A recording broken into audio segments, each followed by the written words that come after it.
Welcome, everybody. It's the Not So Live show. It's Monday. It's August the 4th, Cheryl. We're into August already.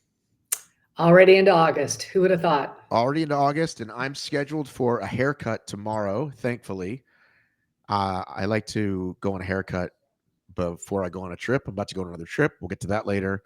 And it's time. It's already time for another haircut. Time flies. Time flies. So Dave will be here, we think, pretty soon. And special guest Matt Kemp is going to be here pretty soon. To talk about he did Deadly Dozen in New York this weekend, but we're going to start just you and I going over our stuff. What do you think? I think that's good. I think you have a lot of updates because you've been running regular races right lately and you joined a gym. I joined a gym. What the heck? I mean, it's my first I started paying for Planet Fitness last year, and I have the stuff that I do in my backyard, and these guys, it's the same place. It's called, well, it's actually, I have to be distinct because the big giant gym, this big giant massive gym space is called Union Fit Lab or Union Performance. And then the guy that runs the HYROX classes, if you want to call them that, is like a small room, which is just big enough for like a small class. And he's the one who's done like PFTs and where Stacy and I went to do some training, and they don't have open gym, at least yet. They just have the classes, which at first was like, I never want that. My first instinct is to be like, I just want to do what I want to do. Right. But today I went and I got a prescribed workout and I hated it, but I did it and I'm really glad I did it. And so I'll be going back. So you are okay with prescribed workouts now that you don't make up? Well, I'm just saying, it's like it's easy to do the stuff that you like. Yeah. Right? That's what I was going to say is that, look, if we're left to our own devices, we're never going to do anything that actually makes us better. Yeah. And I guess I feel like, just training as a runner for so long, I just got so used to kind of knowing what I was doing. And so I could program my own stuff for the most part. And then I did have coaches off and on, and I certainly couldn't train speed stuff on my own. So I'm glad I had a coach like Tuesday speed trainings or whatever. Mhm. But I think that's the first lesson is, and I've said this on the show many times, I feel like, is nobody likes to be new. Yeah. And it's so overwhelming. And it's so hard to remember that when we talk to people, because here we are in this class, it's 6 people, right? Who've all been there before, clearly. And like various shapes and sizes, but on the fitter side, right? And she starts going over it. And even the most basic thing, like this warm up, right? We're going to do this, and this, and it comes really fast. And if you don't know the exact movements, you feel the sweat build on your neck, and like, I don't want to be the one doing this wrong. Like, she's like, does anybody have any questions? And I'm like, Stacy's laughing because she teaches class, and I'm like, I have a question, but I'm not going to ask in front of everybody. Yeah. So sometimes you don't even know what to ask. Right. So I just kind of wait, and then I walk over to her and I'm like, and she's great, by the way. She's super great, but you can tell that that like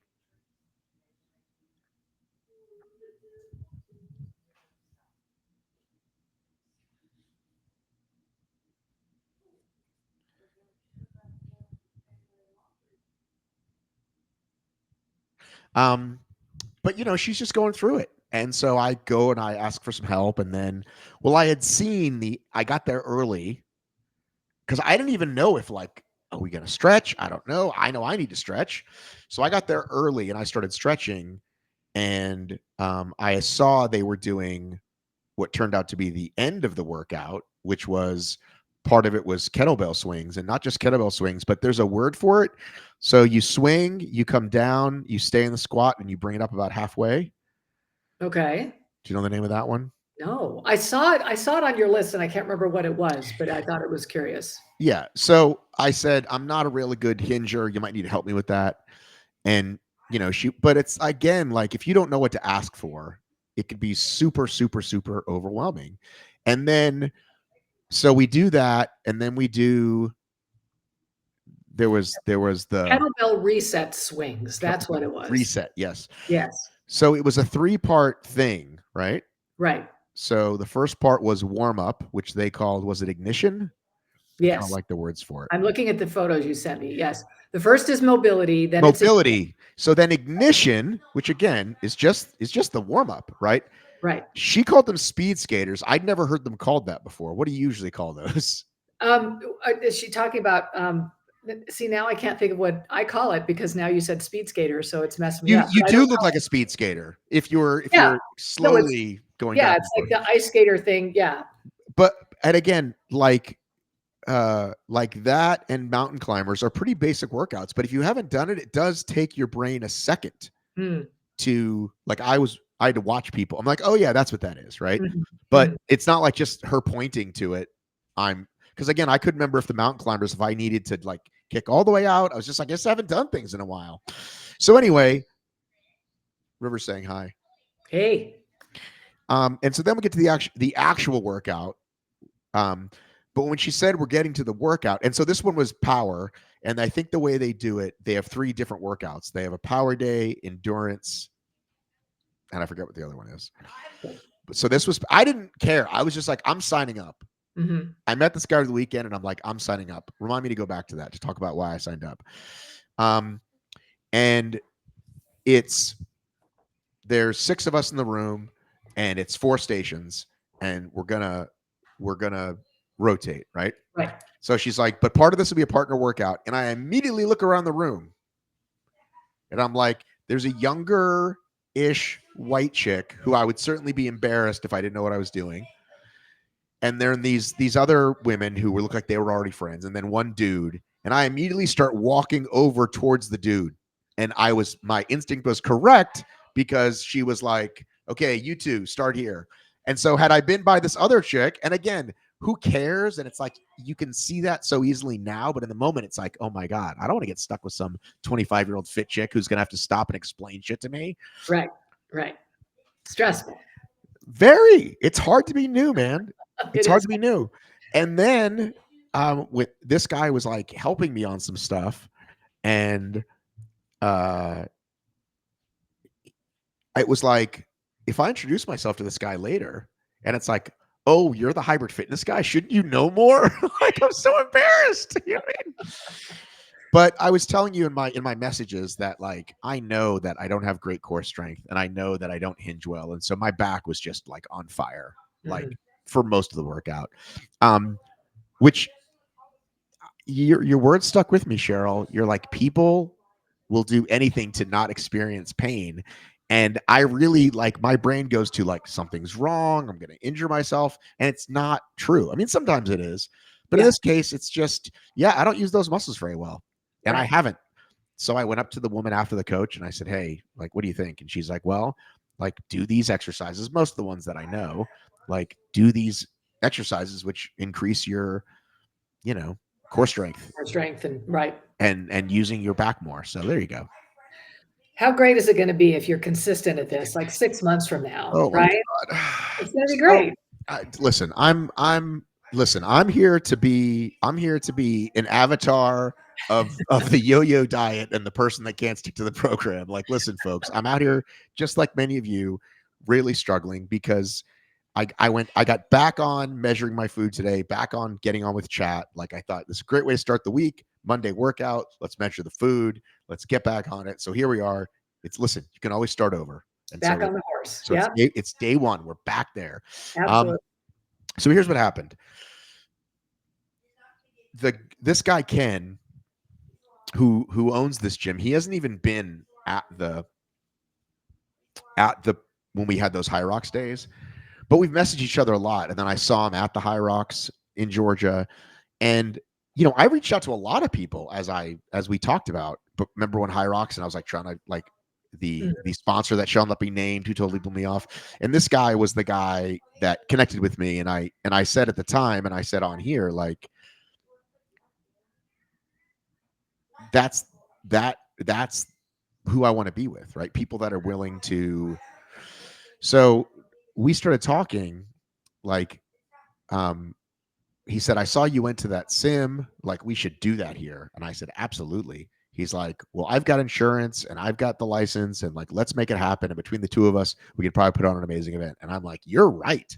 Wow. So we met. I met him there, and we're talking about what it's going to take. And his wife is actually in the school system, and we can maybe get a school, and all that's to come. So it'll be spring, because we realized like it's way too quick to try to throw one on. We thought maybe for a second, like, oh, we could do one maybe a couple weeks before the HYROX, but it's like, dude, by the time we get a school nailed down and everything, like, Just do it right. Yeah, do it so right. let's just wait and put it on in the spring. We're Mhm. risking weather; it could rain, whatever.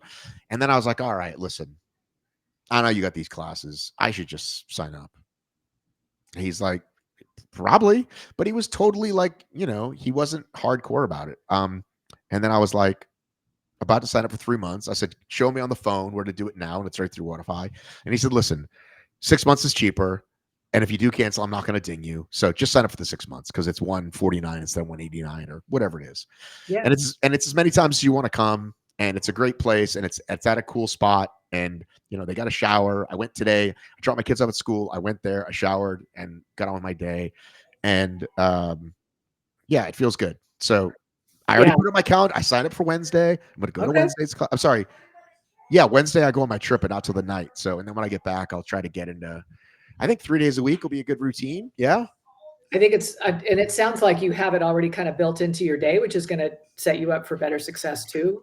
Well, I So, think that's the thing, is that I'll if that's because there's like a 6:30 class, and I know people do that.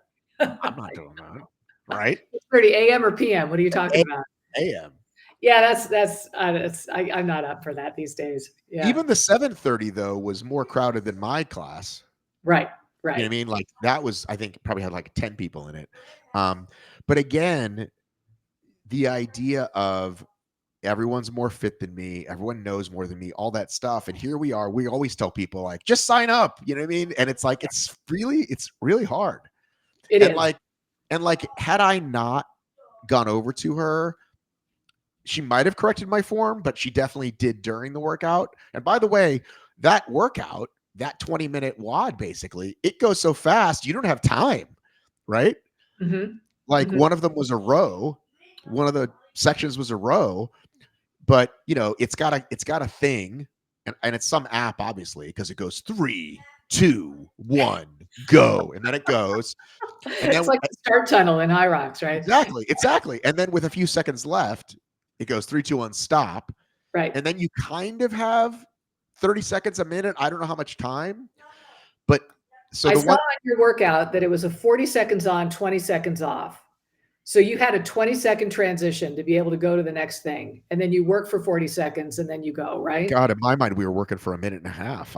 It felt so hard. I mean, it went Yeah. so quick. But like, so the first time I did it, my feet weren't even in the fucking stirrups yet. So it's Yeah. like the second time I went right over there and quickly got my feet in, and you know, she was like, on the row, she was like, she did come over, she was encouraging us. She was like, come on, like, it's a sprint row, sprint. And like, I was pulling, like, I felt considerably harder than I normally do, and I could not get the speed down because I was so gassed from all the other stuff. Yeah. Um, but yeah, I would never do that on my own. Like, I would never, like, I paid for Irmer, and I should now cancel it because I've literally done 0 workouts. And I think, much like running, once I get into a groove and I can kind of teach myself, I can Mhm. maybe do it. But right now, I clearly need structure. I need somebody looking over my shoulder. And it surprises me, like I'm a group exercise instructor, and I really thought that when I got certified and I started this job, I thought that most of my job was going to be trying to encourage people to work harder. And I have found that it's exactly the opposite. That people work their butts off in these classes because they don't want to look bad, right? Like they're working so much harder than they would if they were just in their own home doing their own thing. And so I'm usually having to talk them off the ledge, just it's all right, pace yourself kind of So, thing. so, There, so it's interesting. The guy that I was with, um, is either German or Austrian, big dude, and And he was he was super supportive. Like, he was high-fiving me and he knows I'm on the struggle bus, but he was really working with me.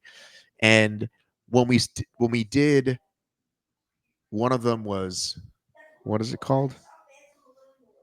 I already forgot. The one with the dumbbells. The one with okay, let me look at the workouts you sent me so you can. Max dead bell squat cleans. Okay, not easy. They did So, those in the last games. Yeah. right. So he's grabbed, we walk over and he's getting the weights. He's like, 25s be good for you. I'm like, I am not getting 25, sir. No. So, but he was fine with it. But I'm just saying, like, again, like, I'm fine with it. And like, same thing with the kettlebell. Like, he brought me over like a 24 and I couldn't do it. And I was like, what's too lighter than this? And that's what I'm going to practice with. Because for me, I just need form too, right? Because I do want to do it right. Right. And when I was talking to her at the end, and she said, listen, if you ever really want to, you can just do like squats, like without the kettlebell, basically. Right. And I said, I'm a little nervous, but I said, but I'm not afraid to like be that guy. It's okay. She's like, most guys will not. Most guys will always do the heavier weight and hurt themselves. And Stacy tells me that. Stacy's like, says all age ranges, whether they're in their 20s or in their 60s, they're like, nope, I got it. And it's like, nope, they don't. I don't have that. Like, I certainly have an ego, but it's not around that stuff. Right. Yeah. I think you're going to get so many newbie gains. You're going to feel amazing in 3 months if you just keep Carol, you're such a good cheerleader. I hope so. I really hope so. There's no way you can. If you're consistent, there's no way you can. And he said that's what he was great. I can't believe I can't remember his name. I'm really mad. I should go to the class. I should go to the class thing and look it up. I will afterwards. But he was like, in 6 months you're going to be flying. He might have even said in 3 months you're going to be flying. But I mean, and see, even now, like, I have a little bit of shame because I know I've come on here talking about this. Like, I'm going to start working out this year. I'm going to start working out this month, like whatever it is. And so I've got some, what do you call it? I do have some shame around it. Look, I saw the post where you signed up, right? And you were kind of so excited. And at one point you flexed, right? And you looked like, I was like, Matt did not look like that 2 years ago. Like, you are, let's just look at the long term, right? It's just, it's slow incremental progress. This is a very good reminder to me that I need to get out of my comfort zone because it's been a while. All right, good. Yeah. I'm glad I could be that for you. Yeah. You want to hear something really funny? Before this was this 8K race that we did, right? So this race is called 5K, 8K. Now, I don't know why, because there aren't a lot of that in Atlanta randomly, right? But I did this exact race 5 years ago and won my age group, okay, at 45 or 47 or whatever. Yeah. But it was it was a different person that owned it. And now it's way bigger. It was like 2,000 people were there today because it was an Atlanta Track Club race. So it was massive. So, by the way, I knew I was going to win my age group, but it's funny because, my partner in crime, Clayton, and I that do these races together, it's an out and back, and he passed me coming back, and I like high-fived him. And I remember 5 years ago, it was reversed. I was the one coming back and like, you're doing good, buddy. So, you know what I mean? Clayton's in great shape. Clayton's been training like a champ. So, good for him. I paced him to his fastest 5K like 3 years ago. He was like, hey, I want to get under 30 or whatever it was. And I was like, okay, I'll help you do that. So, Matt Kemp is about to join us. He just texted us. Okay. But anyway, where was I going with this? Oh, there was a little step and repeat, for people to take pictures in front of it. And it just said, the name of the race, right? Okay. You know what a step and repeat is? Come on. Step and repeat? Matt Kemp. Hey. Hey. Do you know what a step and repeat is? Oh, yeah. Of course. What is it? Tell Cheryl what a step and repeat is. It's like like on the red carpet, it'll be a piece that's behind you that has like advertisements on it where pictures, and someone will step up, take the picture, and then they repeat. Gotcha. So they have that for this race we just did, Kemp, and nice. I didn't do it because there's a line, and I don't fucking stand in lines. But there was this shirtless 6'3" black dude, ripped, and I just said to the guy standing next to me, I said, "That's what I look like in my dreams. Like, that guy's like Black Superman, basically." I mean, he was walks over to me and he goes, hey, are you the hyper fitness guy? This is at an 8K. This is not, at a HYROX event. And I just looked at the guy and smiled because it was so random, right? I just happened to say that about this guy. And he's like, yeah, I own blah, blah fitness in Marietta, which is like a suburb 45 minutes from my house. We're putting on stuff. I've seen your stuff, blah, blah, blah. Pretty funny. So Kemp, you missed it. You got to hear, I did a whole thing just talking about what it's like to be the new guy in the HYROX class. And so, I'm on the struggle bus, and Cheryl is, her doing a great job. Her very supportive self, as she usually is. Yeah, he just needs to keep at it, right? Consistency beats everything, right? There you go. So 2 steps forward, 1 step back. We'll keep it up. Yeah, that's it. Okay. Welcome to the show, Matt Kemp. How did your class just go? Good. Had 11 people, smaller club, but good. Solid group, good energy. Music was going. The playlist today was called After 2 Cold Brews. I don't know if that means something that I'm supposed to know, but had a lot of interesting music on it. But it was good. Yeah, good class. Do you want to get my songs today? I think they were pretty stereotypical, and there's only one that I can remember. Something about waking up in a Bugatti. Are you familiar with that one, Matt Kemp? Yes, I've heard that one. Yeah. I don't know the name of it, but I know what you're talking about. Yeah. I think it's called I Woke Up in a Bugatti. I think a new Bugatti, not just any. Carol, what kind of music do you play? Do you play old lady cocoon music? What do you play? I play usually I'll pick just a song, just from, I don't know, something that I like, and then I tell my people to, I tell the thing to just play the station. Right. And then if they don't like it, they can complain about it, and it's not my fault because I'm terrible at the music. Right. Yeah. Well, the goal is to have them not even hear the music because they're just too busy. Right. Well, here's the other thing I thought about, by the way. So one of the things in my workout, I should have sent you the picture, Matt, but it was an ANRAP. We were doing these different things, and one of them was BBJs, right? It had sled pushes and BBJs in it. I was on the ground. I was doing BBJs, right? And at one point, I'm exhausted. So, of course, I'm laying there. And then I'm thinking, gyms are the most disgusting places in the world. So, listen, we survived COVID. The body really is pretty, because think of every day, this disgusting, sweaty messes that we all are. All over the place, smearing all over each other all the time. Even if people are wiping down machines, which again, I was pleasantly surprised they were doing it at the Planet Fitness, really consistently. But it doesn't fucking matter. I mean, you're just fluids everywhere. So try not to think about it, guys, because it'll gross you out. Well, I won't go too far down this hole, but I always think about if kids who have less of an immune system can survive elementary school, then we're fine as adults. Kids just do they're sneezing on each other, coughing on each other, wiping their snot everywhere. It's not wiping themselves too well. I get what you're saying. Yeah, and they do it, and they're fine. I'm all right. I think we'll be all right. Yeah. So yeah. I mean, I think, but it's not the thing you think about. Except when people pull out cash. I think I've told you I call cash dirty COVID money. When everybody pays in cash, I'm like, what do you do with those disgusting bills? So I know you have 7 jobs. Is this an F45? What is this that you're doing? This is F45. Yeah. F45 Tribeca, down by City Hall here in Manhattan. Wow. And, right in the heat of it. Yeah, this is my second job of the day. I have a couple personal training jobs as long as my full-time job. So yeah, I went for my full-time job, city biked on over, and then teach class here. And then I'm going to do my workout, and then I'm going to go home. You do your workout? I haven't done my workout yet today. I meant to wake up a little early, but I did a race. I did the Deadly Dozen on Saturday, and then I did a mile race yesterday. So I slept in today. I was happy. All right. I want to hear, first and foremost, what you thought of the actual format. You haven't done a Deadly Strong or anything yet, right? This is your first time doing weights, plates, and dumbbells. Yeah.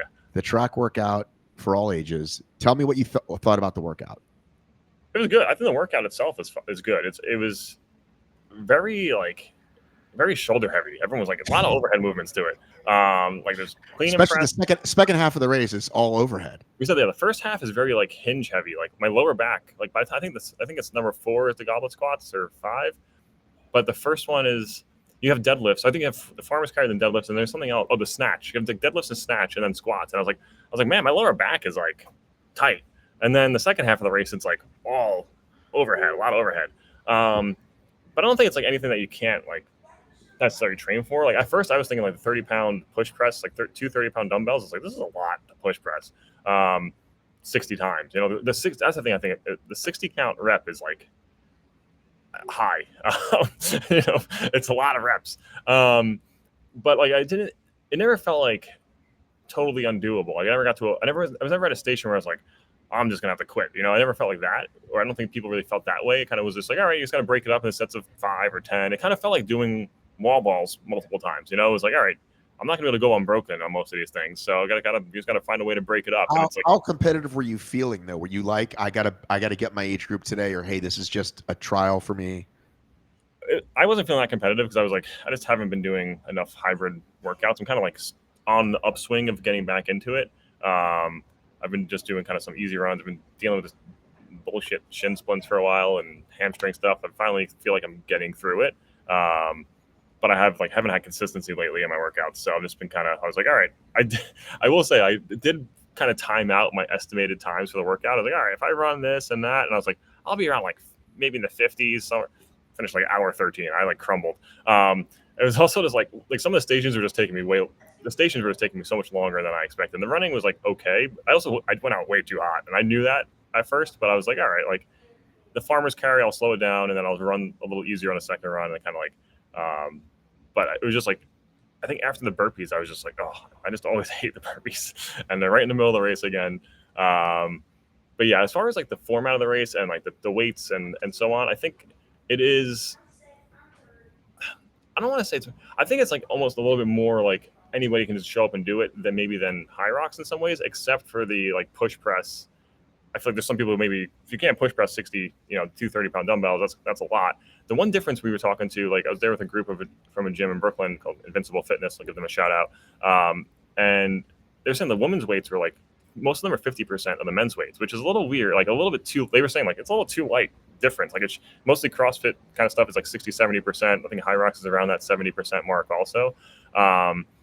So it was a little bit like some of the movements they were like, yeah, of course we can get through this a lot faster. It's like I'm doing 15-pound push presses and you're doing 30s on each hand. It's like that's a big difference, It's so some of the weights were like doubled there. I can't remember all of them exactly right now, but overall, I think the race itself, or the structure of what the race is, was like fine, and the way it was set up made sense, and it was like pretty. They had a little paper just saying like, hey, you have to do 2 laps or whatever amount of reps or whatever it is. Obviously, they can make that a little bit more like professionally cut out if they need to, but they didn't have the signs. Usually, there's a sign right in front of the station that says what it is. I always ask the judge anyway because I'm too race brain. They had like a sign on the floor. Like they had like those wind sails that had like Station 1, farmer's carry, Station 2, whatever, and then underneath the wind sail would have like a paper that said like 240 meters. You're saying paper. I thought they had signs. They didn't have signs? No, not at least not like a piece of paper. Yeah, pretty much. I think it was like a piece of paper. It was. I would say like I think it was well run, but like in certain aspects like that, I think the on field stuff was like okay, but I think there were a lot of other things that like I don't want to like bash or whatever, but I think there were other things they definitely have room for improvement on as far as like the timing wasn't well done in my opinion. Like I have a few friends who didn't have a time recorded at all.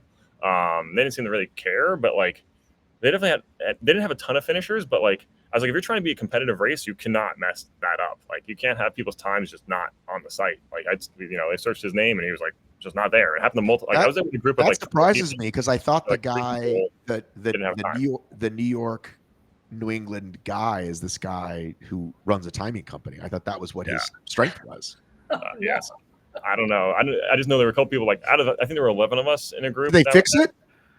I don't even know if he looked into like my friend didn't even care. He didn't even look into it, but he was like, yeah, he's like, we went on the website, his name's not there. And like, so like if you look at the finishers, there's only like 50 finishers listed on their site. But like they didn't have that many more, to be honest. They maybe had 100 people there is my thought. I thought they'd have a bigger number. But yeah, that was one thing that was a bit, I would say. Yeah, I think they've been doing some talking, and I think between Brandon and Texas and Mark and Lauren, I think they're kind of revamping like, okay, how can we really like get this shit together and blow out America? Because before it was just kind of like, I think it's just been a bit of a mess, right? It's like it felt more like it felt more like an event. Like if a local gym put this event on, and I went, and this is how it went, I was like, all right, that's fine. Like Like a Deca Strong or something. yeah, exactly. Like if that's how like that was kind of the quality of that, but I was going into expecting more of like a large brand because they're international now, Right. Um, And the felt, two that I've done more felt like that. Like I think Mhm. I've said like this is like what Deca should feel like, but doesn't. You know what I mean? That's kind of what I said to the two track events I've been to, even though the one in Texas was considerably smaller. Like, England had however 400 finishers and Texas only had a little over 100, but it still was run super well. The signage was all there. It looked great. You said there wasn't a DJ, and obviously both yeah, events I had a DJ. So that stuff seems weird. yeah. I think the DJ thing, it was they had made like one or two announcements before the race started, but then it was kind of like I just looked up and like it was like 9:05 and I see Kat Fossbender just running around and I was like, oh, so she started and she's killing it and she's moving quick, but like she was the only person I kind of knew from the hybrid scene that was there. Obviously she won, but Cheryl's face right now is like frozen in fear. but yeah, it was. I hope that they kind of make some improvements, but yeah, I don't know how much feedback. I had some issues before the race. Like, I didn't get my start time till like Wednesday. It got sent out Wednesday night. It was in my spam. I didn't realize it, so I got it Thursday morning. I saw it. So little things like that I think they kind of need to like clean up. But my main opinion is like I think it was treated more like you would think. It wasn't treated like as much of a priority as I was kind of hoping in some senses. Yeah. Okay, I've got a couple of questions. First of all, I will say that if they're going to have an event at a track, it better be nice. Like everything else better be really nice, or else it's going to feel shoddy and it's going to feel like a high school production. So they need to be real careful about that. So it's interesting you would say that because I've been interested in this race, especially. I mean, what Kat was sub 60, right? Like, wasn't she like 54 minutes or some ridiculous? She was, oh no, Kat Fossman, she was like 48, 49 or 40. Oh, good heavens. Yeah, no, what a monster. And then the second place woman was like 54. Yeah, the record woman is like 44, and Fozzie did it in like 48 her first time out. Yeah, she's just incredible. And she was talking about her shoulders. I think the question I had, so I'm getting ready. I'm going to do a Deca mile in a couple of weeks, and it's been a really long time since I've done a Deca event. And so, like, I'm training some things. I'm kind of working on some stuff. But one thing, I'm not going to be doing any weighted sit-ups. There are way more important things for me to work on than some of the movements that they have us do. So when it comes to Deadly Dozen, what should I work on? Like if I'm going to train for one, it sounds like push press, but I'm only going to be pushing 15, so that's not going to be as hard. But is there anything else? Like the bear crawls look a little intimidating to me. What should I train for if I'm going to do this? I think it's just like total shoulder, like you want to be like bulletproof in your shoulders because it's like because there's push press. So I think that's the first overhead, or actually first snatch is the first overhead movement. Then there's push press. Then there's a plate to overhead. So tuck the plate on the ground, clean and press with the plate. And then there's I think there's one more movement. And then there's a plate overhead carry. So you have a plate, you have to walk straight overhead carry. So your arms are just pretty much extended the whole time. That's 240 meters of that. Okay, so it's like shoulder endurance. Yeah, shoulder endurance is like I think the biggest part because like the legs obviously like my glutes were sore. I think it's more hinging than we're used to from HYROX training. Like we don't really do any hinging movements in HYROX. Like, like even the pole, like we're not really using our posterior chain as much as a real deadlift.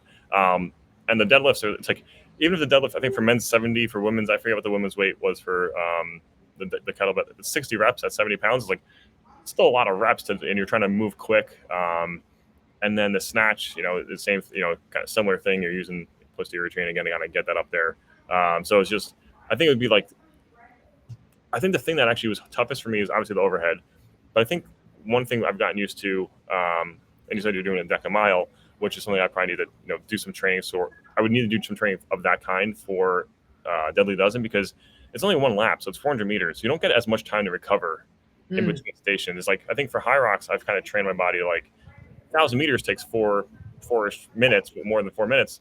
Like that's enough time for me to kind of like get my breathing back before I get into it. Whereas like 400 meters, it's like I'm trying to do an 8-minute pace or whatever, like, or first couple laps, unfortunately, I was a little too fast, and I was like, I'm not recovered by the time I get back. Like I'm still kind of feeling it in those muscles. So I think just those quicker transition work is kind of like it's more of a high intensity workout, like a hit workout than like a threshold workout.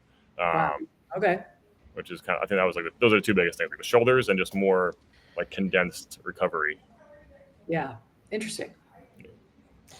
Yeah, I think he's, and I like Jason a lot, and we talk a fair amount. And I think he's done a lot of things right because he's already launched in America and South Africa, and South Africa had like 600 people, which is crazy to them. Like they ran out of medals, I think, their first one because they oversold. So I think they've sorted that out since. But yeah, I think, I think I told you, like I met the guy when I did go to the Texas event, and he just isn't in the space, right? Like he's just the timing guy and isn't in the space. And I think now they realize they really need to have people involved who are in the space, not just who want to be in. And America's so big, you got to have people in each region that really know it. Otherwise, the quality's gonna, So I think you reached out to me like right when they launched, and you said like, "Hey, what do you think of this park, this location?" And I was like, all right, I don't know. I've never been there. It's fine. It's like it's on Long Island. It's not in the city. Like, and I will say, like, the one tough thing about Deadly Dozen that's gonna, compared to like HYROX or other hybrid events, like, you're never gonna get a spot. Like, you're not gonna get a track in the city. Like, it's not going to. Like, it's like there's maybe 5 of them, and a few of them are like, there's 7, or in Manhattan, there's a couple million people. But there's not many tracks, right? So like the 2 tracks that you have that are like open to the public are used a lot, and they don't really permit out. It's like, or it'd be really expensive to do so. Like you're gonna have to be a little bit off the beaten path, but like maybe like Columbia as a college, is up, northern tip of Manhattan has a nice track, but are they gonna let you do all this stuff on it? Who knows? I think I asked them why they didn't use Randall's Island, and I think they said they didn't let them on the track, maybe, or it was too expensive, or both. Because Randall's is like that Icon Stadium is very they're very like strictly track and field. Like they have like USTAF stuff there. I did do Urban Mutter there though in 2016. City Challenge does that too. Yeah, it does use it too. But they don't. But the only thing, they only run on the track, and they use the stadium, but they don't use anything on the turf. Like Right. I think it's a grass field there actually, Right. and they use it for like some high level soccer games, things like that. So it's like you're gonna like, that's why I said I think going to like other side, going to Jersey City, Hoboken. There's a couple of tracks there. There's a couple private colleges. Where do the New York Red Bulls play? They have their own arena in Harrison, New Jersey, but they don't have a track on it. It's just the grass field. There's no track around it. Right. Well, because that's the other way you could go, is that like if you get big enough and you do it at really big tracks. Yeah, but I think those events look awesome in Europe, but U.S. it's not as much of a thing in the U.S. to have a true stadium, kind of with a track and a soccer field inside of it. Like, you know what I mean? Like, it's not as much of a. It's more of like a high school thing here. I feel like our like pro teams are kind of separate.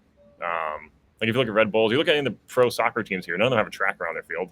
Some of the semi-pro teams maybe do, like in out west, and things of that sort. But I didn't think the Red Bulls were. I was making a joke. Yeah, no, but that'd be. I mean, I think that I forget, was it Poland? That start tunnel is still the best start tunnel in HYROX. So I want them to have that here. Well, and once upon a time, most high schools were just dirt with a lot of rocks, but now even like almost every level of high school has turf now. Yeah. And there's different levels. Like Georgia's built the biggest. Do you see this new stadium Georgia just built? Yeah. It's like, I've seen like Georgia, Texas, those schools down there are like, they build like $250 million stadiums. Yeah. But I'm saying even New York City public schools, we don't got that. I'm lucky my school had a track, and But even the poorer schools now they might not have as nice as Texas or Georgia, but like anyway, the point is like you've got turf, and you can run on it. I will say the turf though, that bear crawl and burpees on the turf was hot.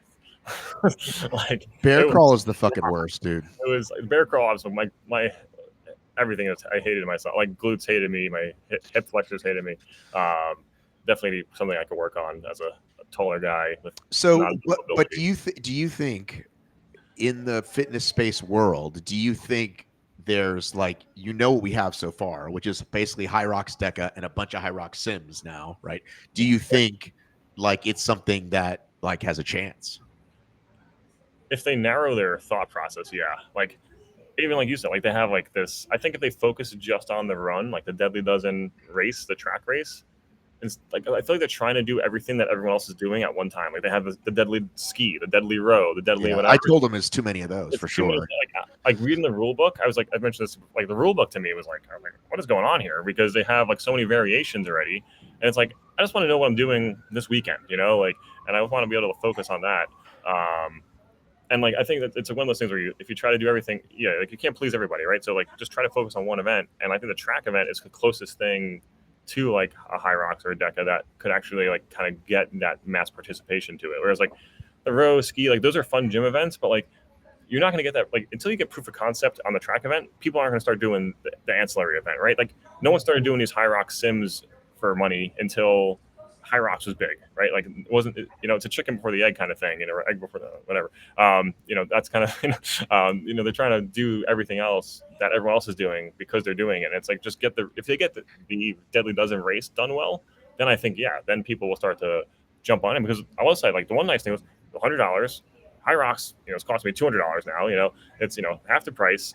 It's still similar time of race in some ways. Like you're getting similar, pretty similar events. And I actually would say like their finisher medal is like a little kettlebell skull thing. I was like, that's kind of cool, like a little bit different, and they have the patch as well. So I think some of the stuff like those things are cool, but I think they're just trying to. I think there's had too many things going on with the ski and row and pole, and I was like, I think if they just focus on this track race and thought like you said, the two guys who put the New York race together, like I don't think they're really from the New York City area directly. So it's like I think they thought, oh, Long Island's close enough. People are traveling for these things, and it's like but there's also big gyms in Long Island that I expected them to have a big presence there. Like OG Training is one of those big gyms that has a ton of people at all the HYROXs, and like you see their logo at every HYROX race, and like I didn't see anyone from that gym at this race. I was like, they got to be able to. They need someone who's able to connect those dots. Like Training Lab, like I go to Training Lab. Didn't know anybody from there that was going to it. Like I actually just messaged this group in Brooklyn of like friends of mine that are trainers, and I was like, hey, like, and then they're like, we had like 10 people from our gym show up, and I was like, oh, okay, cool. Like we got 10 people out here, but like it didn't seem like there were that many groups of like gyms pulling in. Right. Hate to be a hater, but I feel like because you told me all that stuff, and I feel like, I could make 10 phone calls and get more people there. Like, you're in that area who's like very hot HYROX hotbed. So funny. I should be used to it by now. We get 25 fucking deliveries a day from Amazon. Every time my car pulls up, I'm like, who's in front of my house? Because it's not vans, it's just regular cars, but I'm sure it's an Amazon product. But listen, let's we'll chalk that one up to what it was, and we'll hope that they continue to get better. I would love to be at Mark and Lauren's second track event in Chicago. It's the same weekend as the LT Games, which we started talking about before, remember? Mm-hmm. A 17 station. Oh. So it looks like they are going to bring me over for it. Oh, is this Lifetime Fitness? Lifetime Fitness. Oh, yeah, but yeah. I think, teasers for this. We keep talking about like who's going to be the next big people. I think they're going to put some real money behind it. Mm-hmm. So I don't know what it would take, Cheryl, but I think you should come. I'm sure I can't. I don't think I can get them to fly you, but I think you should come anyway. You should meet me. Where is it? Where is it? It's Minnesota. Hello. Minnesota? Cheryl, Minnesota? How dare you? Where do you live? It's the last city I ever thought you were going to say. Where do you live? State. I just want to give you a taste of your own medicine. Where do you live, Cheryl? I live in Las Vegas. Las Vegas? Las Vegas? How dare you say that's a good people of Minnesota? It's indoors, Cheryl. It's indoors. Indoors. Okay. We can talk more about it later, but as soon as they finally committed to bringing me, I'm like, man, I think you should, because it's just, you'd be another good person, right? First of all, you're female. Second of all, you look at things differently than I do, and I think you're a good member of the community. I could easily be persuaded. Let's talk. And so, we'll see what the day. And I really like a doubles version over a singles version. So that's absolutely right there, right? Yeah, we could just run doubles. Did I mention the 17 stations? I am very interested in this because all I'm seeing is that they just put it on in these like high school gyms, and I'm just not impressed. So I'd really like to be able to see this. To be able to. This is in the former home of the Minnesota Timberwolves practice facility. Well, let's go inside the Target Center, which is Target's from Minnesota, so that's like their big thing. Oh, right? Okay, all right. So, what's their website? Do they have a website yet? No, it's all brand new. It's all beta right now. You just see a few videos that the guy that I know, Wes, that works there posts, where they've posted some quick sizzles. But yeah, we're going to be at the launch in October. This is the big first event, and they'll probably limit it to a couple hundred people. This is one of those things that I don't know how much more they can get actually because of the throughput. Yeah. Here's what I will say is, look, I've been watching Deadly Dozen now for the past year or so. Slightly intrigued. I've talked to Mark and Lauren. At one point we were going to bring one of them to Las Vegas, and then that kind of fell apart. And what really got my attention is the fact that like Kat Fossbender was there, Matt was there this week. Like you start getting people who I know and who I respect, right, doing these things, and it makes a big difference. Like if they could just start bringing people in, having them run the race. Let's see what it's like. Let's see. I want to see what Kat Fossbender's time is, so I know if my time's any good at all, right? Like I have no idea. Right. And so, yeah, it would be very nice to get some names in these races so that we know what it's like. I think so too. Yeah, and I think that's one thing on Deadly Dozen side. I was talking to one of my friends from New York who does HYROX, and she was like, didn't even know what was happening this weekend. Yeah. She's like, I heard more about the UK one than I did about the US one. And I was like, well, I was thinking about it, I was like, I guess I was like, maybe I just knew it because I talked to Davis about it. I was like, maybe because you asked me about the park and all this other stuff. I was like, so that's how I knew it was on sale. But I was like, maybe I didn't see much. I was like, I didn't really see much advertising for it beforehand. So hopefully, but I do hope they get more people. But yeah, that is true. Like you get some legitimacy when you get some names out there, just to kind of show, like you said, like give you a benchmark. Because yeah, like I was way off on what I thought I could do. Because the only person I knew who did it, I was like, all right, the world record's 34 minutes. I should maybe do 50% slower. I was like, seems good. To me, all those world records are shady anyway. They don't have good judging yet, so they're all shady. They're all suspect. The judging's a little tough right now. I've seen those half-ass push presses before. I don't count anything till we get some real judging in there.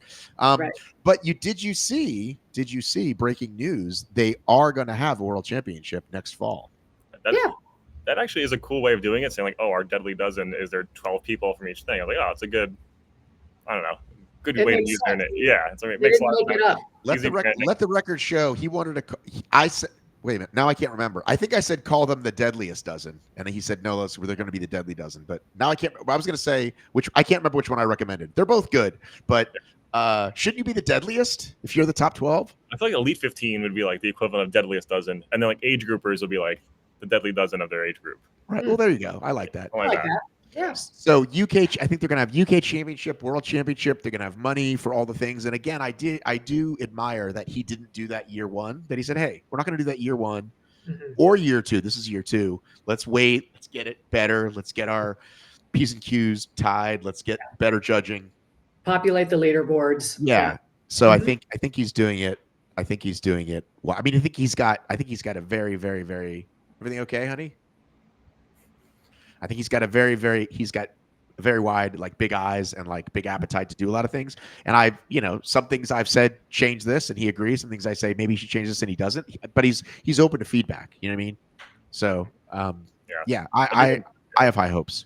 The timing is the one thing they need to figure out. I think, like you said, like global leaderboard would be nice, but I think right now it's still segmented by like whoever's in that region. Like I don't think it's on the same time. I guess like and they have the stupid. Like it might be a different time. Bike versus row versus all that stuff. Yeah, and again, I've definitely talked about all that stuff.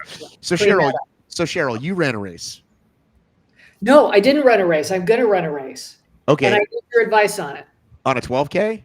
On a 12K. You should pace it exactly like I paced my 8K, and then bring it back a little bit. Take your foot off the gas a little bit. Okay, here's the problem with this race.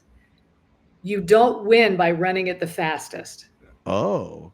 Is this you start like before midnight and you guess your time, one of those things? You are not allowed to wear a watch or any kind of timing device. Right. You tell them what your predicted finish time is. This is great. And then whoever gets the closest to their predicted finish time wins money. I could win money at this. Well, how well are you at like guessing your pace? I feel like you should be pretty good at that by this time. The problem is that I've been kind of not running a lot. And so I'm actually very consistent in my pacing at like HYROX and stuff. Every run is the same, that kind of thing. But now I'm kind of off on that. But we also don't know the course. they change the course every year. We got to bring this up. What's the name of it? I was gonna say, this sounds awesome. I love this idea. So this is the Peach Days. It's going to be hard for you to find. It's the Peach Days Festival 12K in Hurricane, Utah. My son just married into this family that runs this festival. So I'm going to show up. And I was like, oh yeah, I'll just do this 12K. It'll be a good training run. And then I found out this. I found out that I can't even win it if I tried, right? Like I could have to get lucky. Yeah, I can't find it. I got it.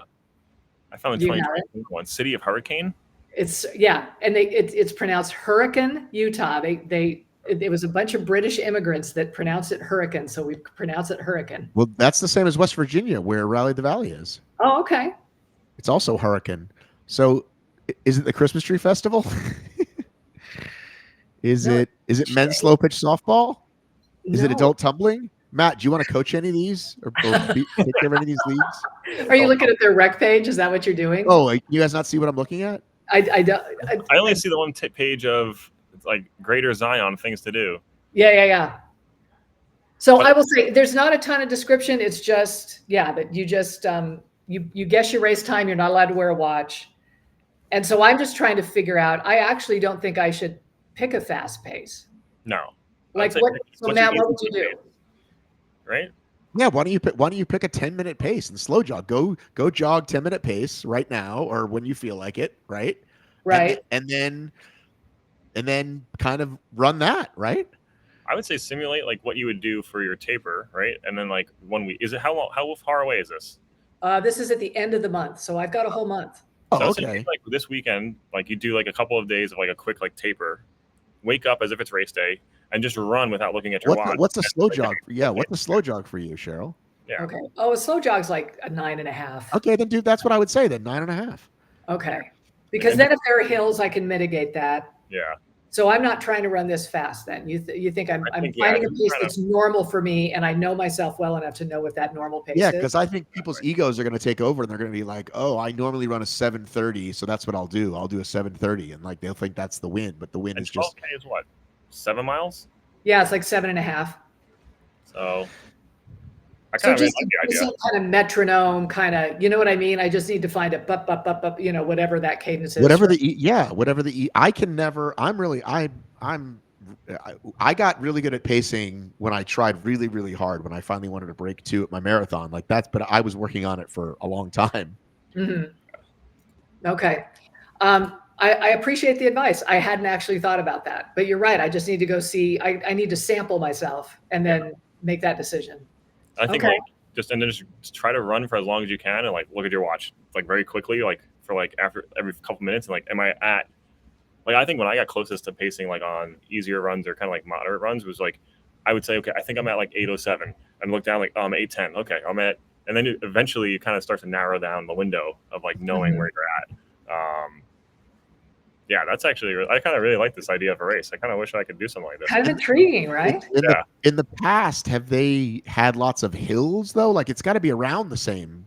The course has to be around the same, right? Yeah, I have absolutely no idea. This is all like I wonder if like you can't just be like, hey, it's 12K. I know I walk like 1K every 15 minutes, like just you know, and then it has to be like I'm sure there's like a cap of time you can guess too. There's a cutoff time of 1:45. Okay. Yeah. So I got, plenty of time within that. I think I definitely run it, and so, just kind of figuring out what that pace is going to be. You're never going to guess the website I found it on, Cheryl. You're really going to enjoy this. What is it? Tell me if you can read that. The AARP site. Perfect for me. There's going to be a bunch of octogenarians out there. It's going to be fantastic. But that's the thing, like anybody can win this, right? Like it's just kind of a roll of the dice. That's what's really cool about it. Yeah. So like it's I haven't thought of a race before that anyone could win, like with legit, like it's like that's. Well, I'll let you know how it goes. I'm kind of excited. Well, couldn't you just literally take the whole time limit and then that be your guess? Well, you wouldn't know, right? Yeah, I wouldn't know if it was 1:45, right? Like I'd end up showing up too late or too early. Like I don't have a timer on me. Yeah. You just get to the start. There's just a starting mat and a finishing mat. There's no clocks on the mats. Right. You probably just have a timing chip on you. Yeah. Or I'm assuming they just have a clock there, and as soon as you show up at the finish line, that you see the clock. You know what I mean? It could be might that. have Just to, like, sprint to the clock and then hang out, take a nap. I'm sure it's behind the thing. And Yeah, we then- may not be able to see it till we cross. That actually would be the way to do it. Yeah. Yeah. I'll let you know. I was really intrigued because I thought, oh, this is just Or going to just be or another- just do this. 1,000, 1,000, and do that for an hour and 45 minutes. How hard could that be? come up with a song in my head that I know is exactly 5 minutes and sing it to myself Right. 1,000 times. Yeah. Right. The Star Spangled Banner will take you about 3, I think. Okay. All right. Excellent. Excellent. Yeah. I did run a mile yesterday. I timed my I mile. know that looked really. How painful is that? Oh, it was brutal. So I ran the same race last year, and it was maybe the best race I ran in my life in the sense of like I exceeded my expectations by like, I think last year I was aiming for like 540, 545. I was like, I don't really know where I'm at. I felt great the whole race. Like I remember looking at my watch last year, like halfway through, and being like 5:15 to 5:20 pace, and being like, do I need to slow down? But I was like, I feel good. Like maybe I'll just keep going. And then I just like finished in 5:24, and I was like, couldn't believe it. I was like 20 seconds off, or faster than my mile expect. Then this year I was like, I'm really not in the same shape. I'm hoping for 540, and I did 536, but I definitely went out too hot this year, and I was like holding on at the end. It was more like I was like breathing weird. I was like, oh, I just need to get there. So this one definitely hurt a lot more than last year, but it was a fun, like 4,000 people for a mile. Honestly, I did this race last year. It's the only time I've done like a 1 mile race. And New York City has like a big one called the New York Fifth Avenue Mile that like the Roadrunners run. And the thing I like about it's the Brooklyn one. I mean, obviously I'm from Brooklyn, so maybe a little biased. But the way it starts right now is it's like underneath this scaffolding. So you're all in this like corral. It's like a tunnel almost. It's not going to be like that forever once they've finished building whatever skyscraper they're building next to it. But when you start, it's like you just get shot out of a cannon. It's like everyone's just like ready to, because like everyone's like ready to go. And like I never thought about that. Like whenever you start a race, like there's always some people who go out hot, but for a mile, like Everybody's out hot. So everyone's going out hot. So it's just like it's kind of like this big adrenaline of like boom, you're just like you start and it's just like you're off and you're all just like all off. But then it's like done before you really know it. Kind of. It's like just it's like 6 minutes later. Yeah. Well, you know, Cheryl and I have both been married for 100 years, but Matt Kemp, I understand that run clubs are where all the young people are happening these days. Did you meet anybody special maybe at this run? Getting any dates out of these races, Matt? No, not right now, but 6 minutes. Geez. yeah, 6 minutes. I mean, Yeah, but that's the hangout after. You grab a beer. Hey, how was that? Hey, can I massage your calves?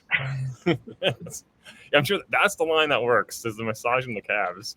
I must have been missing that line. Can we not do that in 2025? Has that been canceled? No one's massaging my calves. Yeah, I got some.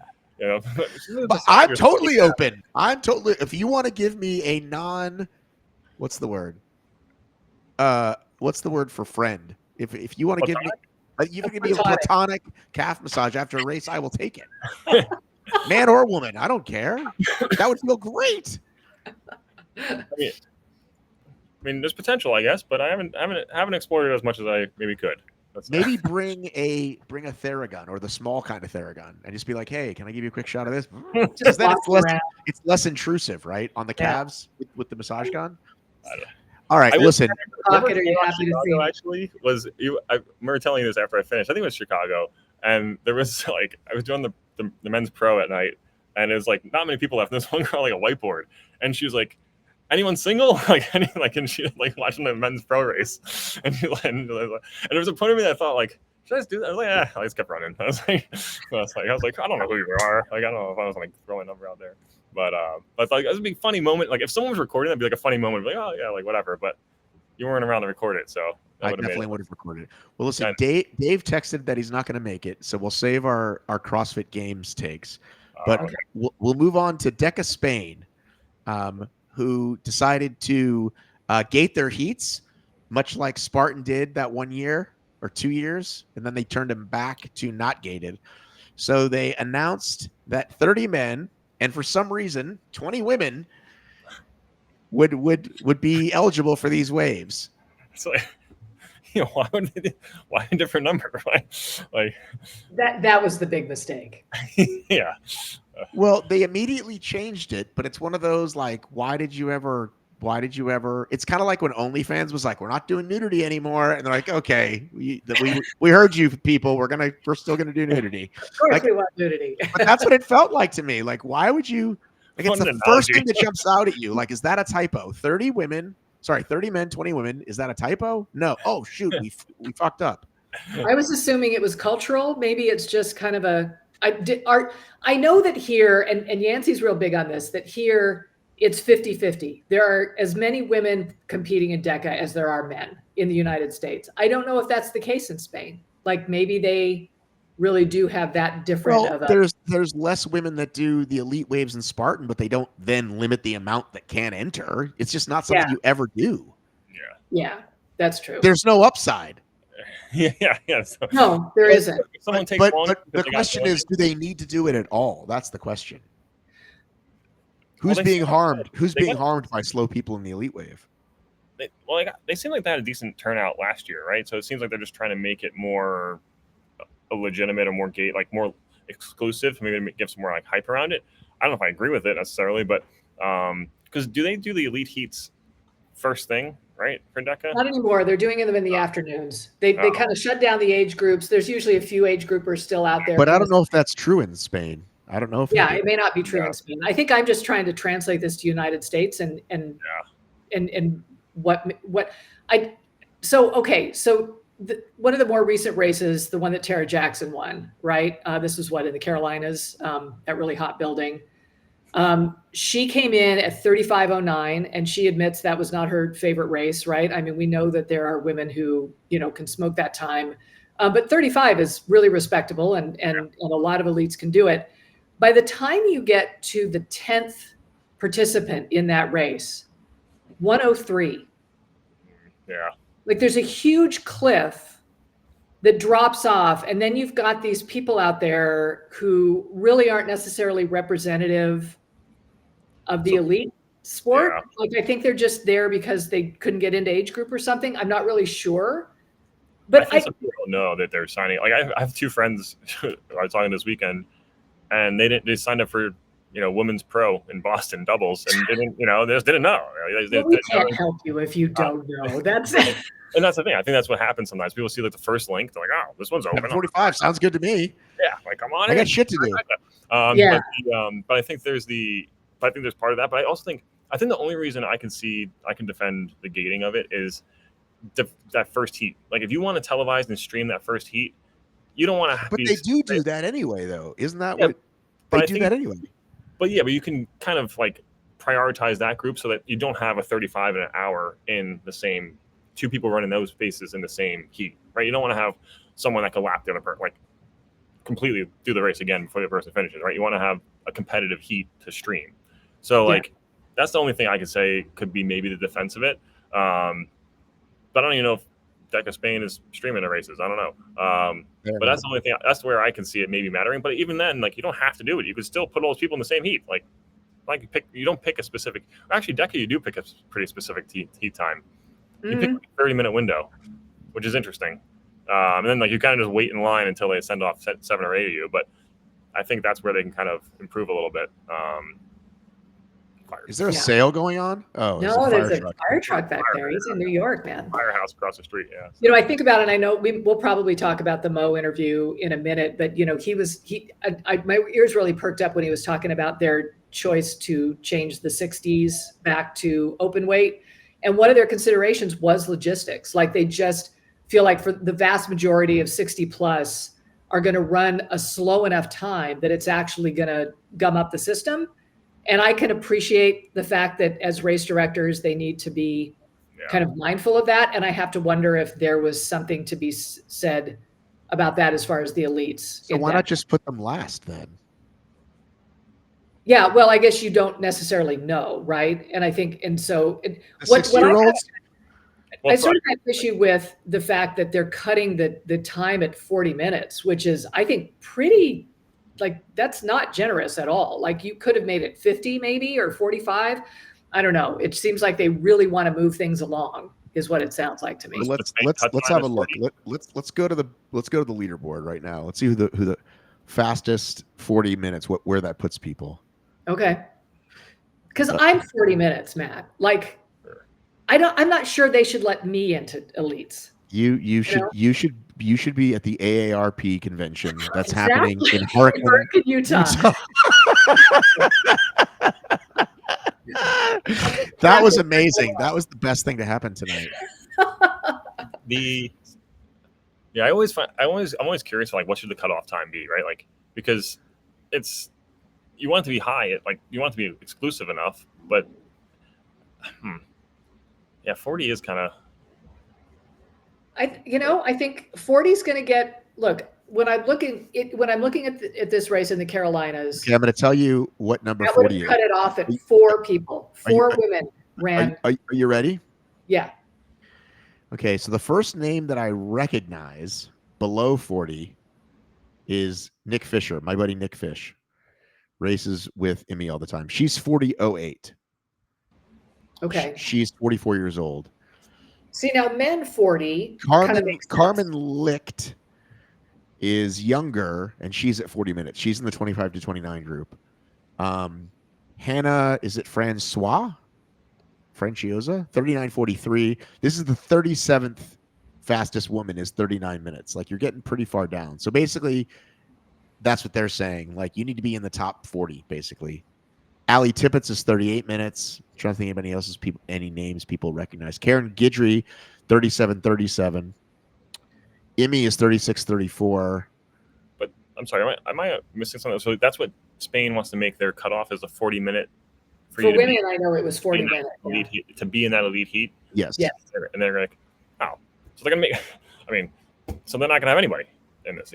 Well, and then, there's no better look than like when Spartan did gatekeep that, and there were like 3 people in the start line. Like, it looks terrible. Like, what do you, and also, like, how many races do they have that they're even going to have data to base this off of?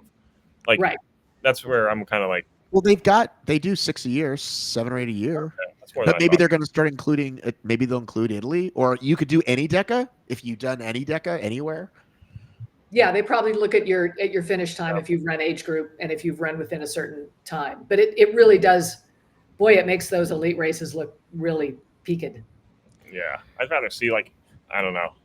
They just need more numbers. When it comes down to, right? Like, I mean, that's a real. But remember, they get decent numbers. DECA Spain gets like twice what America does. That's the thing. So then, yeah, I don't know. There's not that many elites there yet. Yeah. Right.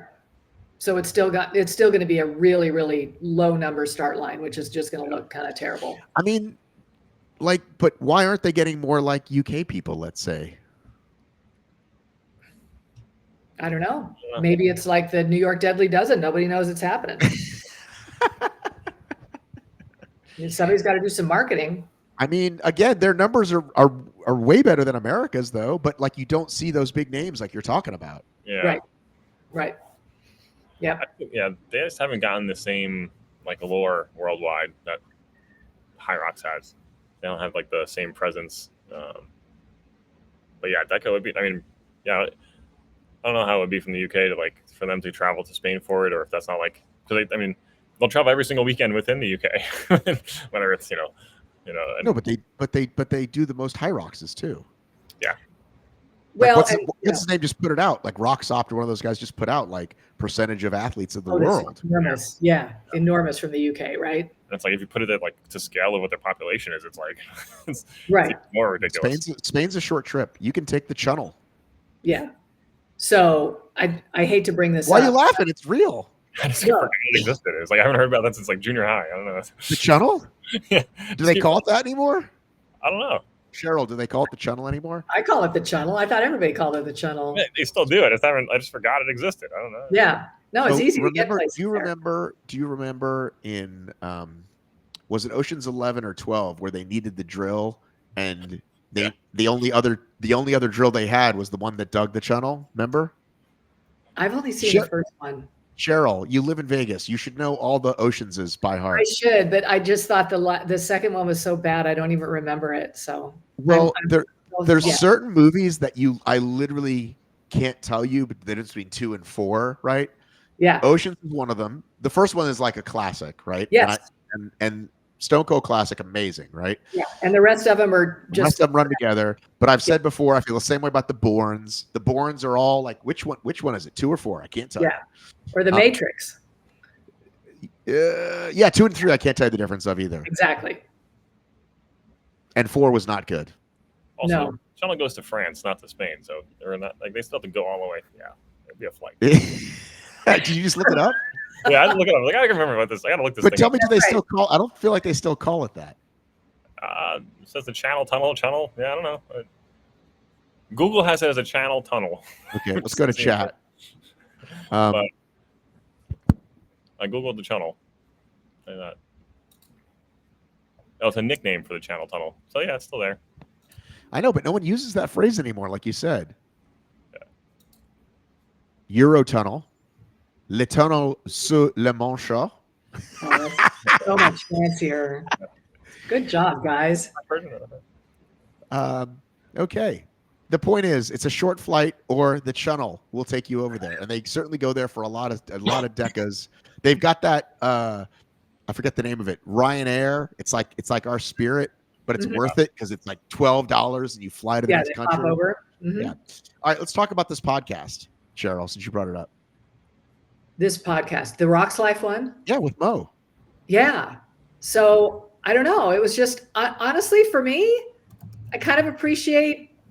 Listen, I think he always does a good job, and I think he says things that make me realize, oh shoot, there's other stuff to think about that maybe I didn't think about. So I kind of appreciated that. But yeah, what do you think? Well, I didn't listen because I was counting on you to bring us all the information. Matt, did you listen to him? Did you listen to Mo? No, I didn't get to yet. I saw a couple clips of it, but I didn't get to watch the. Yeah, I saw the clips, and then Cheryl was like, "I'm diving in." I'm like, "Great, you can do the research for the show." So tell us what we learned.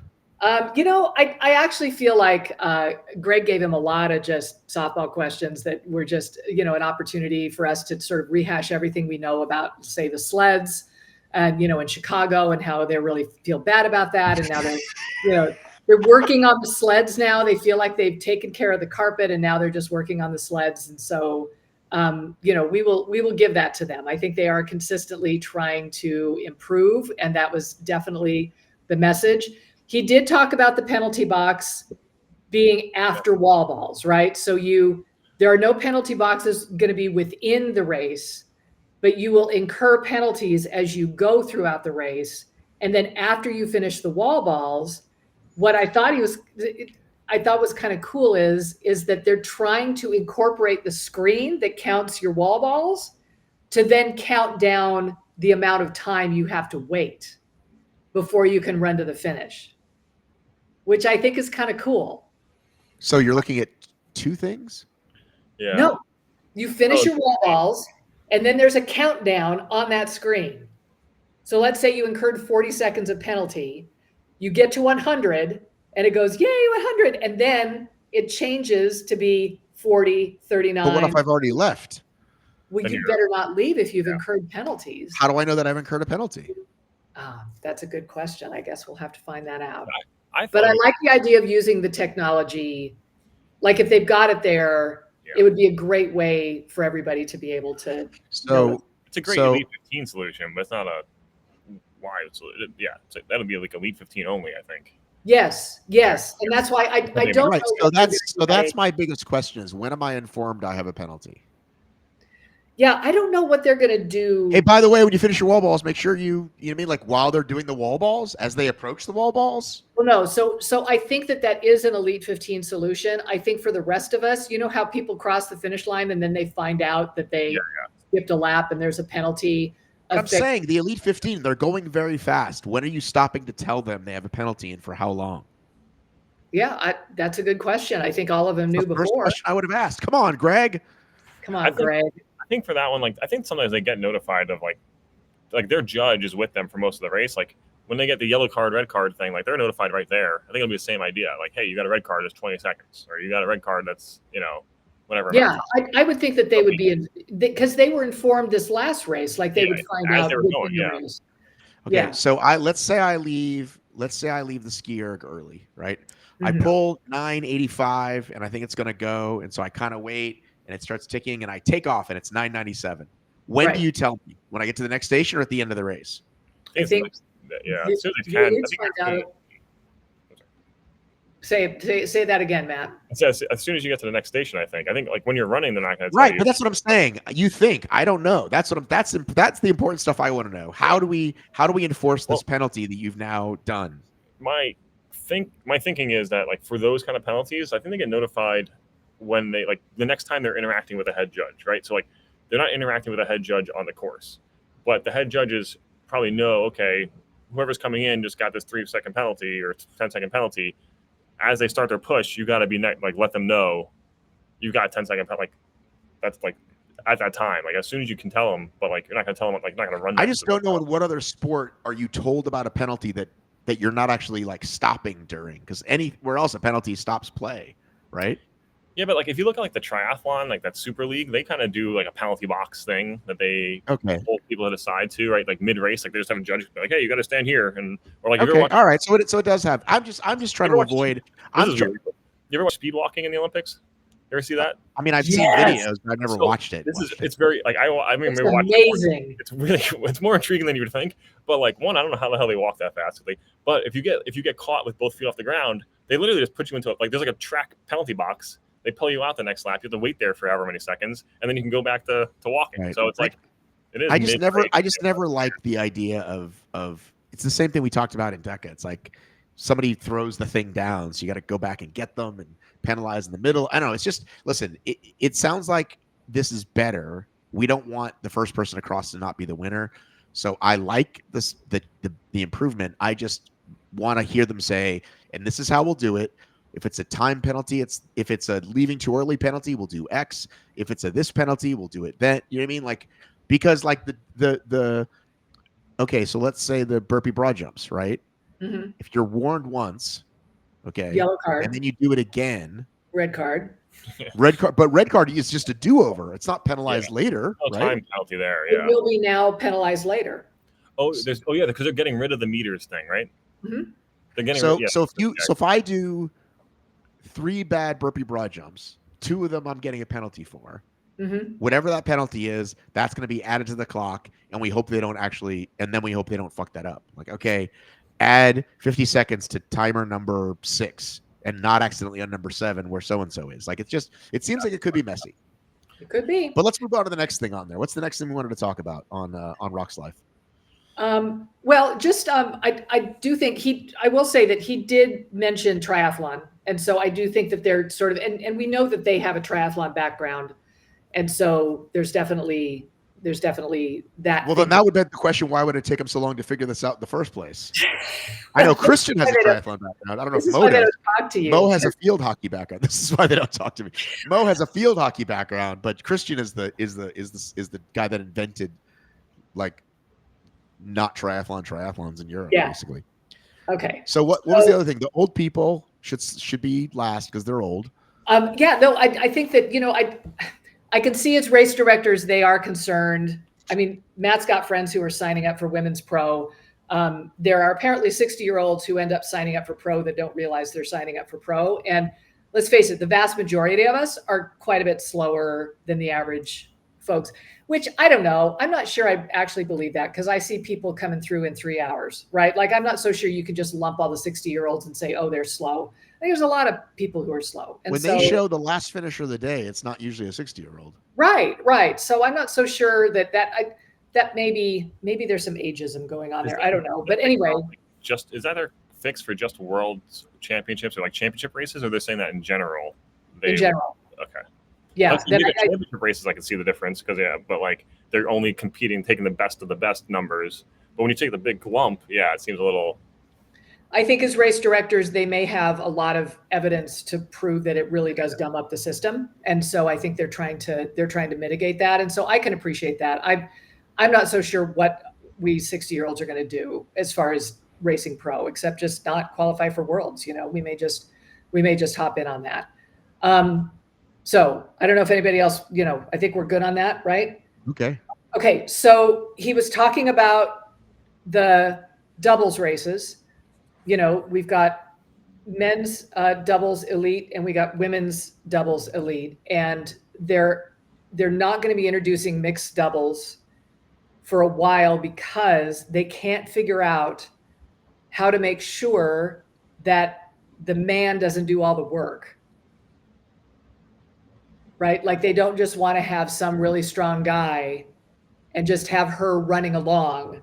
They don't feel like that's a very So why good. not just say it's 50%? Say both parties must do 50% of the work, and it's pretty. You can kind of eyeball it, right? You can kind of tell if they're not. Well, and you wonder if they could have that rule that were the games that are going on in Thailand that they're just talking about, where if you run doubles and you're in a station, you get one shot at your station and you can't trade off.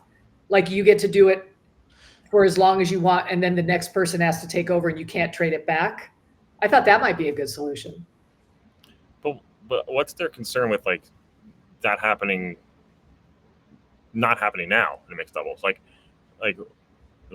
why would that be a bigger concern? I understand, like obviously it's heavier, so it is a bigger concern that like the man can just do all the work. If they're gonna put like a championship around it, they want it to be Yeah, They want to pay people money.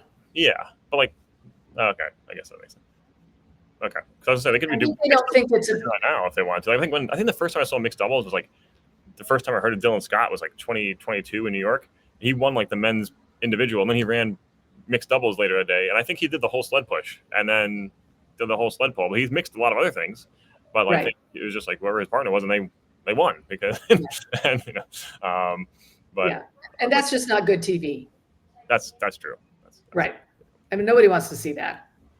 What if you had to just I guess that could be the other way to do it, is that you do an entire station. Like you declare ahead of time what stations you're going to do, and you both have to do half. It'd be a mixed doubles relay, like more of a relay as opposed to. Well, but everybody's doing the running though. You're still running every time. Okay, gotcha. Right. So then there's some strategy as to station work, which would be kind of fun to see. Yeah. Anyway, I do think that, there are problems to be solved there. That's why they haven't brought it up to the Elite 15 level yet. Well, I mean, we barely have doubles. I mean, we just had our first, so I wouldn't expect it. And I'm fine if they don't. I mean, I'm glad they're looking at it. I'd rather see that than the relay that we decided we didn't like at all. Yeah, for sure. And he says there's no chance that I don't think there's any chance they're doing relays for Worlds anytime soon. Oh, he said that? Yeah, he did. For like age group and stuff, he almost dismissed it entirely. So, but are they still going to do like the nation? They're still going to do the one they do now of like. Yeah, but I'm trying to remember what he said about that. They may be sort of changing that so that it's a little bit different of a makeup, at least the way the teams are chosen. That may be different going forward. So that'd be like an interesting way. Like it's like, I don't know if I'd want this, but like if you qualify based on like, hey, you're the best at your station or whatever, but then some people are cheating on their stations and burpees, as we see online anyway. So you can't trust people's individual station times. So, but I think that would be an interesting way. It's like, hey, the team's picked based on numbers somehow, but as opposed to like a captain picking 3 people. I think that'd be more. It'd be interesting to like make it like a qualifying system of some sort, like to represent your country, as opposed to just like, hey, we picked one person we kind of like, who's great, and they're going to pick. What if we did like you pick one guy who's like your enforcer, and at any time during the race, that guy can knock over another one of the runners, like elbow him, and into the fence. What if that was a thing? But you get to pick them, so you just pick your biggest guy. I like hockey, so I like put an enforcer out there and. Let them set the tone. Honestly, that would be more interesting though, right? Kind of like these new drug Olympics, right? One line brawl. By the way, drug Olympics getting a lot of traction. I was somebody that said I wasn't sure it was going to happen because every year they kept saying 6 more months, and then they did that thing in Vegas, right? This one-shot deal that they pulled off, right? Remember? No, it wasn't in Vegas. They're going to be in Vegas. That's right. Yes. They did their one-day deal. Yeah, the swimming thing, right? Yeah, and I'm still not sure. It's going to happen, because talk is cheap. I mean, listen, I'm sure you guys have seen that this huge track thing is like already out of money, right? Yeah. Really cool concept. Let's make track interesting. Let's not just make it every 4 years. Michael Johnson, very well-liked, reputable Olympian. We've got so much money. It's going to be awesome. And then by event 3, it was like 2 days instead of 3, and they canceled event 4. And now, guess what? They owe everybody a lot of money. So it's not just Joe DeSena out there, ladies and gentlemen.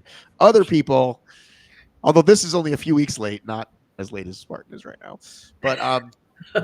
But yeah, and again, it's what I said about WFP early on, right? Like you can have a lot of money and a lot of hope and a lot of excitement and a lot of things, but like if it was easier, there'd be 12 NFLs and 12 NLBs and you know what I mean, and 12 CrossFits. Like it's really not easy to. It's really expensive, especially now. It's really really expensive to do it right, to have the kind of quality you need. And they did it. Like they got television contracts and they got massive payouts, which got you Gabby Thomas and Noah Lyles. But now you got those guys looking for their money.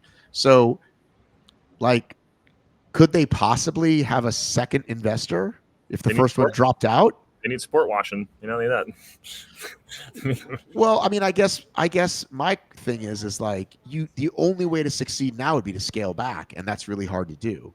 Okay, yeah. we're going to pay less because we got this new investor, but he already saw the first investor bolt, so he's not going to put in as much. Do you know what I'm saying? Yeah. Mm-hmm.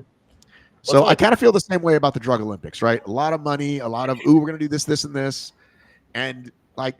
If you put it on, right? If you put it on, I'll probably fly out there and stay at Circus and come check it out. But only if you keep calling it the Drug Olympics. What else would you call it? Well, they call it the Enhanced Games. Yeah, so, it has a name. Yeah. Test River. Hang on a second. Let me just test River. We're gonna get a 12-year, almost 11, almost 12-year-old's opinion. River, I have a question for you, buddy. If I told you there was gonna be an Olympics, right? But everybody could cheat and take steroids, what would you call that?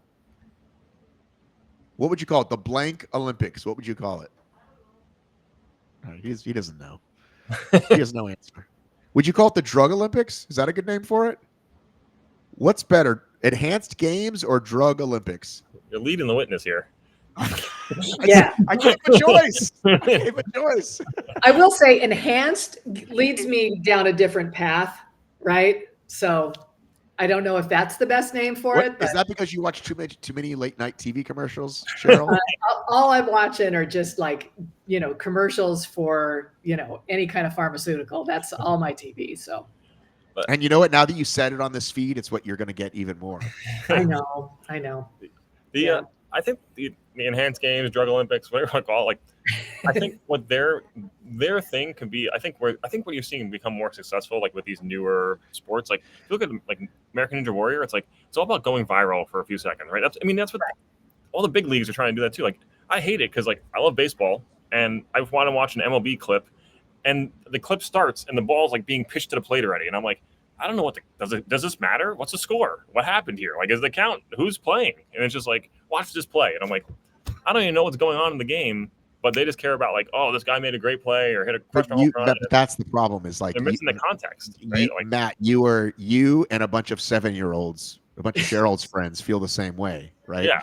And that is that.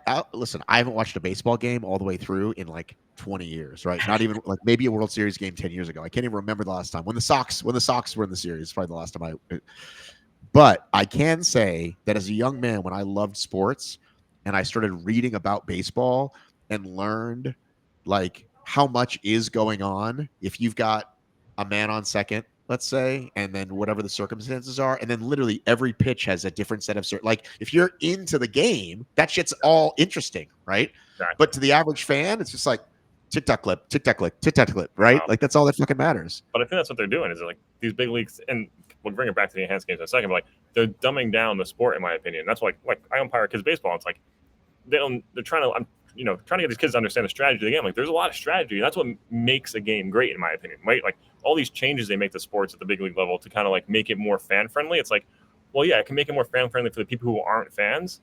But then if you lose the strategy of the game, what's the point, right? Like then there's no game anymore. Don't you think the pitch clock was probably a good idea though? I think they needed something. I don't know if it should have been like. I think it could be a couple of seconds longer, maybe a few seconds longer would be fine. But I think I don't know if you and I talked about this, but I remember I was watching like an ESPN Classic and they showed like, the 86 series. Yeah. Right. And like, if you watch the 1986 World Series or even the 1990 something World Series, like they're in fast motion, like the pitch swing, they get the ball back, they look for the sign, they throw it again, right? And Yeah. we got to where every pitch, every batter had to step seconds. out and do 30 seconds of bullshit. Like that had to go. Yeah. No, I agree with that. I think like I really hate. I kind of hated the pitch clock at first, and people saying, "Oh, it's more pitcher injuries, all this stuff." I mean, I can go down rabbit holes with baseball, so I don't have to go that far. But I do think like I think they made some good decisions with it, but I also think it's part of my biggest concern is like just sports in general, as like everything's being made for a 30-second clip, and yeah, you might get more followers, you might get more money because you're getting more advertising from it, but like if you lose the actual strategy of the sport, then you're not gonna have any real fans fueling that anyway. So it's like maybe they just don't care about that. Maybe that's not where it's going, right? But I don't know if this is boring the hell out of Cheryl or not, but now that we're down this road, just go. But anyway, I can bring back. No. I want to say that things like there are things that can come and go, right? Like I don't know, boxing sometimes kind of like comes back for a minute if you get the right champion. If we ever get like a great American champion again or whatever, right? And other things can kind of come and go. But I feel like with baseball, they're just kind of done because it truly is a bygone era. Like that was the point of baseball, that it's slow, right? Mm-hmm. And that it's like this long like thing. It's all summer long. It's 180 like so to make it something else, right? Like it's not unless you want to make it all Savannah Bananas ball, right? If you want to make the MLB that, but other than that, sorry you guys, you're getting lapped by everybody, by NFL, by NBA. And but my whole theory is like, and look, I'm no big money guy, but like, it's like they're just so. It's like at some point, it's just the greed, right? They're all greedy. That's why they're trying to go to all these new countries and launch new teams. It's like they want more money to come into the sport, and it's like you guys are making a good amount of money as it. Just keep the league good, keep the product good, as opposed to trying to make it, always, as opposed to diluting the product so you can get some more new fans in, and then who knows if they stick around or not, right? But I think they're kind of trying to chase that a little bit too much, or trying to chase that viral freedom. Right. So back to the thing, the drug Olympics. Yeah, the drug is a great. What I'm saying is I think they can be popular because I think they would really hit it off with social media, TikTok, quick clips. So, think about it, for drug Olympics, right? If you have a guy who can lift an amount that no other human can, you only need to see that for 3 seconds. It could be really quick, viral type of stuff, which I think could actually work well for them. But I don't know exactly, are they doing all the same events as the Olympics and that's the other thing though, is this is there's only 4 events right now, Cheryl, right? And we've talked about there's not a lot. Yeah. There's a couple swimming and a couple weightlifting, and that's it. Okay, but the thing is, they have to have people who are faster than natural athletes, or else then it's a bust. If you can't do that, then what's the point? Well, that's right, and I think they think that they're going to get all those people. Now, having said that, I did reach out to the first female athlete that said she wanted to do it because she went to the UGA. She went to the University of Georgia. I'm like, all right, she lived here. That's an excuse enough for me to reach out to her. So we'll see if I can get her on the show. We'll talk to her about drug Olympics. You can ask her questions. I'll have her on this show maybe. But use that term. She'll love it. Drug Olympics, yeah.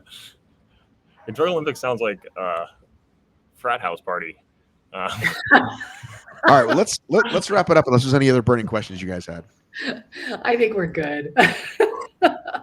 We bored her too much with baseball talk. I think I got my Saturday party set up. We're doing some kind of drug Olympics here at in Las Vegas. It's going to be fantastic. Well, Vegas has drug Olympics every night, right? That's all we do. It's all we do. All right, see you later, guys. Thanks.